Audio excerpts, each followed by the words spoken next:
Hello, welcome to Insight Tennis Tour Strokes series. My name is Rick Oldroyd. I'm the president and founder of Insight Tennis, and I'm also the head pro. Today we want to talk to you a little bit about the two-handed backhand, and specifically some of the misconceptions and misunderstandings that I believe exist with this stroke. With both teaching it and also watching the tour players produce their signature strokes. I believe that it's very difficult to discern the truth when you watch the pro game. It simply just happens too fast, and so for this reason I believe there's a lot of misconceptions, a lot of misunderstandings with regards to not only how the two-handed backhand should be taught, but also what's actually happening in this stroke, and especially at the tour level.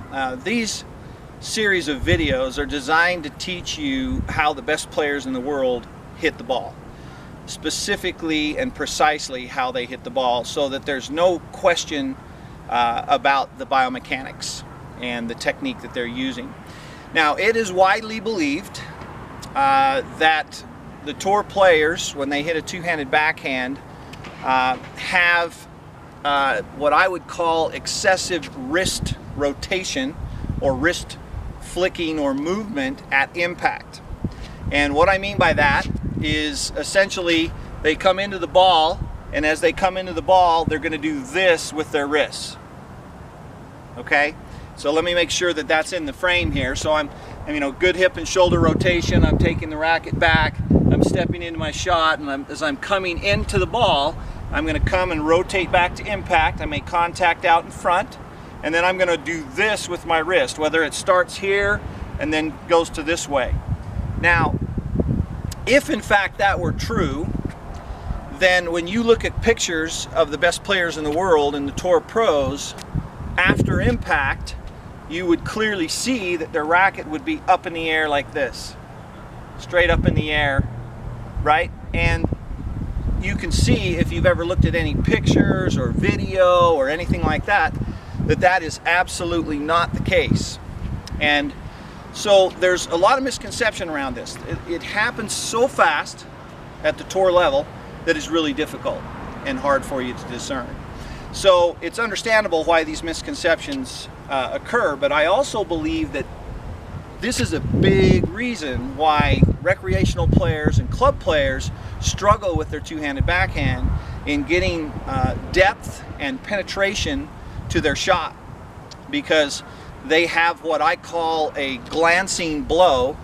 Rather than driving the ball out to their target, they're just glancing off the back of the ball.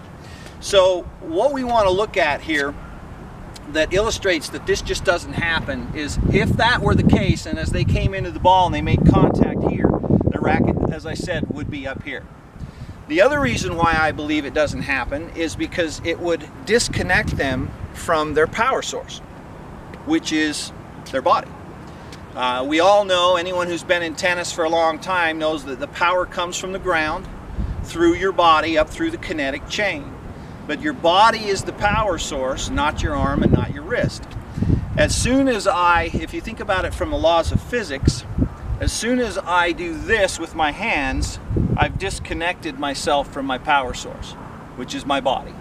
Now, if you watch Andre Agassi, if you watch Djokovic, if you watch Nishikori, any of these players that arguably have the best two-handed backhands in the world, Andy Murray is certainly a part of that list, you will see very clearly that they all have very distinct similarities in terms of, preparation, hip and shoulder rotation.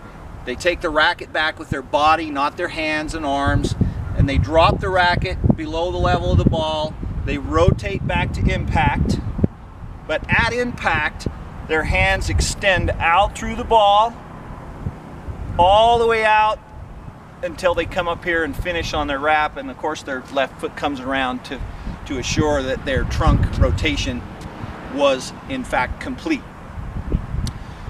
Now, I'm not going to say that there aren't some players that use a little bit more wrist if they're pulled out wide and they have to use a little bit more wrist. There are situations where clearly it calls for a little bit more wrist and a little bit more rotation. But by and large, when they hit their signature shots, especially from baseline rallies, there is none of this thing going on. And I mean independent of your arms and body.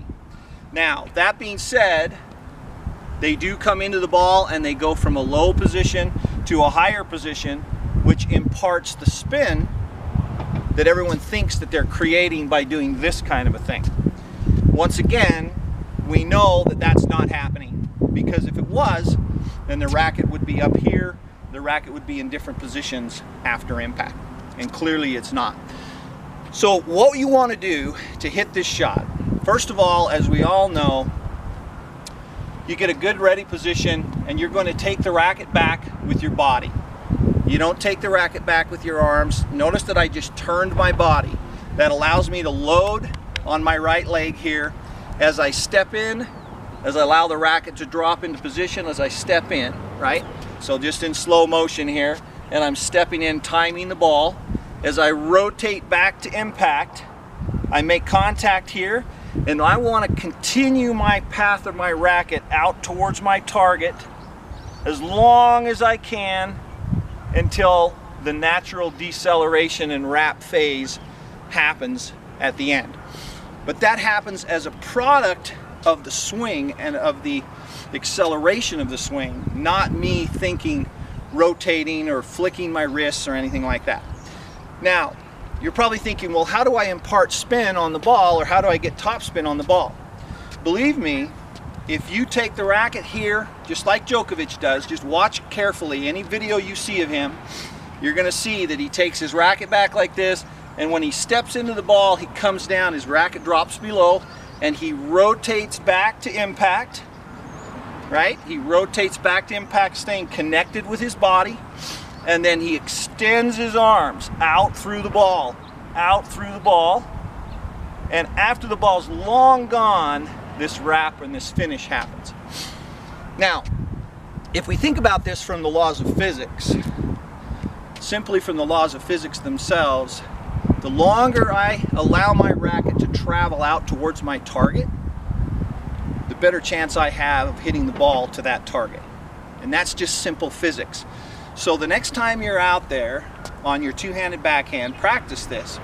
Practice making sure that you're taking your racket and getting below the level of the ball, but as you come back to the impact, continue out towards your target, and as your arm straightens out, your arm is going to create the natural higher trajectory. A lot of people think that the pros are doing that themselves, but what you'll find is that the reason why the racket is traveling up is because the arm itself has straightened out and there's no other place for it to go. If I make contact with the ball here and I continue out through the ball, it has to go up. And we see this as them doing this kind of a thing. We're hitting from here and trying to hit up the back of the ball. But if you watch video of the best players in the world and the best two-handers in the world, you'll see very, very clearly that that is not the case. That they literally do not flick their wrists at impact in this way, independent of their body. Granted, there is wrist and arm rotation, and there are some shots where they may use more wrist than others, but once again, it's not independent of the body. Hopefully that is helpful for you. The next time you go out on the court, think about hitting through 2 or 3 balls, extending your arms out towards the target, and if you need a little bit more top spin, then all you need to do is start from a slightly lower position and finish a little higher, and you'll impart plenty of spin on that ball.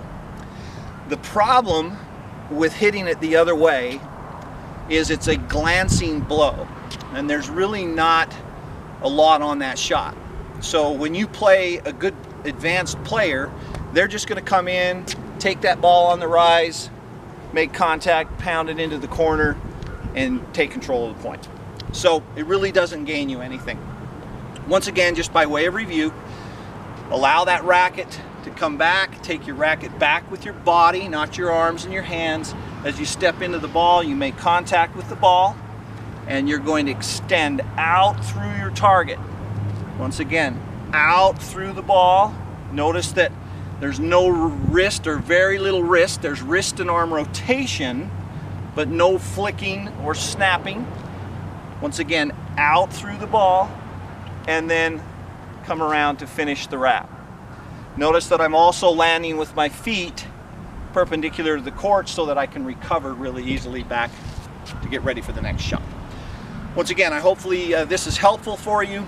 If you like this video, please click the link below and subscribe to our channel, Insight Tennis. Also, visit our website at insighttennis.com.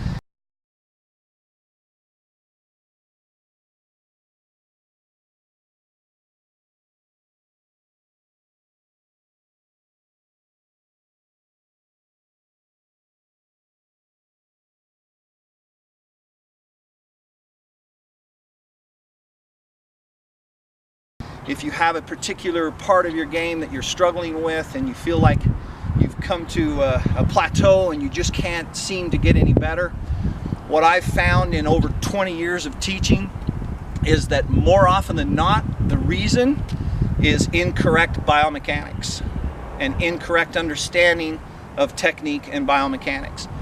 I'm a big believer that if you don't have the right technique and the right biomechanics, there's only so good you can become. You can only take your game to a certain level. In other words, your lack of biomechanics and lack of correct technique are actually holding you back.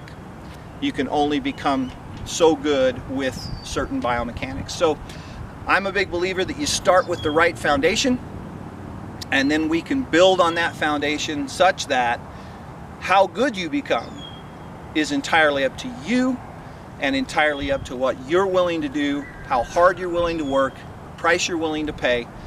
But your biomechanics and technique are not going to hold you back. Hopefully this is helpful. Once again, please click the link below if you like this video. Subscribe to our channel.